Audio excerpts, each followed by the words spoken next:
So Project Fear is back with a vengeance, as they used to say in the BBC drama series Hustle, the con is on.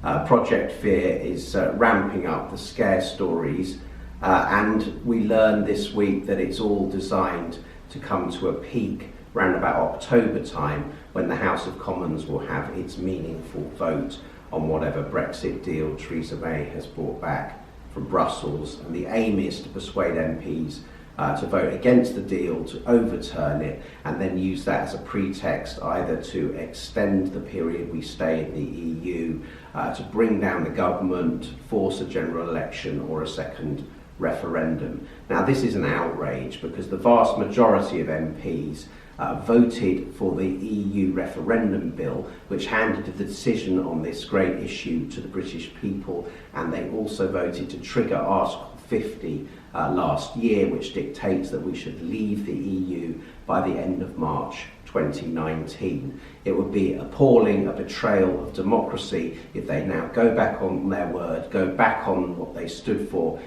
in the general election just a few months ago. But we learn of a new organisation called Best for Britain, which I would say wants the worst for British democracy, funded by George Soros and other money men, which is clearly coordinating this effort. And we see mysteriously reports emerging from Whitehall designed to hammer home the scare message. They've produced forecasts this week for 15 years, purporting to show how each region of the country will fare if we leave the EU, and of course it's full of gloom and doom. But these Treasury assumptions, they're not worth the paper they're written on. For instance, I notice they seem to assume that staying in the EU by overturning a popular vote to leave it will be the same economically as just staying in the EU had we not had a referendum at all. They don't plug in, for instance, the likelihood of taxpayer strikes if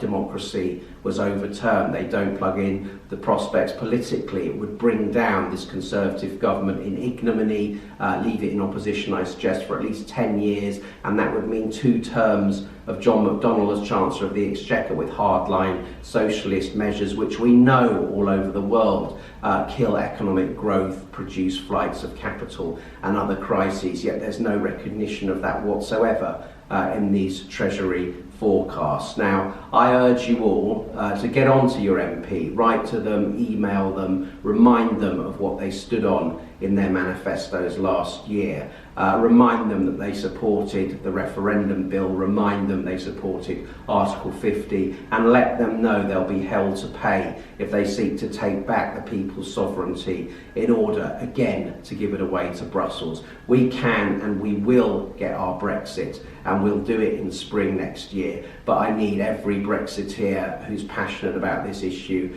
to get up and do things and put pressure on the political class. We know that they'll buckle, they've buckled before, and Britain will be free, sovereign and independent before long. Thank you.